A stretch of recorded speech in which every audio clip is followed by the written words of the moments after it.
Imagine कीजिए, एक छोटा एक्सप्लोरर आपके बॉडी में एंटर करता है, ना किसी गेट के थ्रू ना टनल के थ्रू, वो एंटर करता है ब्लड ड्रॉप के थ्रू।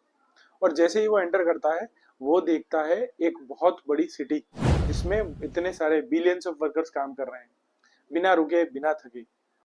एक ऐसी सिटी जहाँ 24 घंटे ट्रैफिक जाम लगा रहता है, जहाँ पर इलेक्ट्रिक सिग्नल लाइटिंग से भी तेज चलते हैं, जहाँ पर 24 घंटे सिक्योरिटी सोल्जर्स आपको प्रोटेक्ट करते हैं।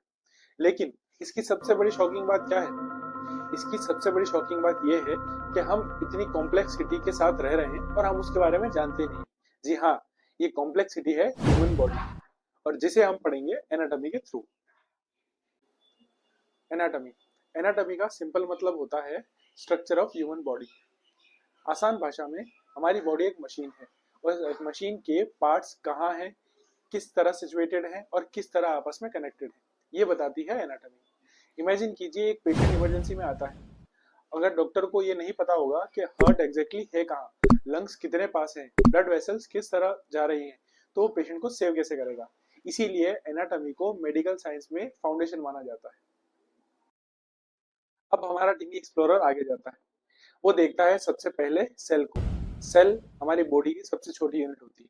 कई सारी सेल्स मिलके एक टिश्यू बनाती हैं, कई सारे टिश्यूज मिलके ऑर्गन बनाते हैं, वही ऑर्गन आगे चलकर एक ऑर्गन सिस्टम बनाते हैं, और वो हमारी ह्यूमन बॉडी बनाती है। ह्यूमन बॉडी एक कॉम्प्लेक्स स्ट्रक्चर है, जिसे साइंटिस्ट ने परफेक्टली मैप किया है ताकि हम उसका ऑर्गेनाइजेशन समझ पाए, उसके फंक्शन समझ पाए। लेकिन यहाँ पर एक ट्विस्ट है। एनाटॉमी की एक ट्विन ब्रदर भी होता है, उसका नाम है फिजियोलॉजी। जहाँ एनाटॉमी बताती है कि आपके बॉडी के कौन कौन से स्ट्रक्चर कहाँ सिचुएटेड है, वही फिजियोलॉजी बताती है कि वह सारे स्ट्रक्चर कैसे काम करते हैं। लेकिन हमारा टिनी एक्सप्लोरर कंफ्यूज ना हो, इसके लिए हम कुछ टर्म भी समझ लेते हैं, ताकि आगे चलकर उसे इस सिटी को समझने में बड़ी आसानी हो। सबसे पहला है एनाटॉमिकल पोजीशन। इमेजिन कीजिए, अगर आपको डॉक्टर बोलता है राइट, तो आप किसका राइट सोचेंगे, अपना या डॉक्टर का?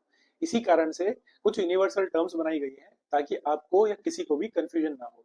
जब डॉक्टर बोलता है राइट, तो वो पेशेंट का राइट होता है, ना कि डॉक्टर का।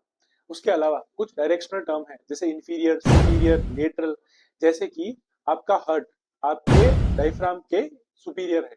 इस तरह से इन टर्म्स को आगे लेकर एक्सप्लोरर चलता है।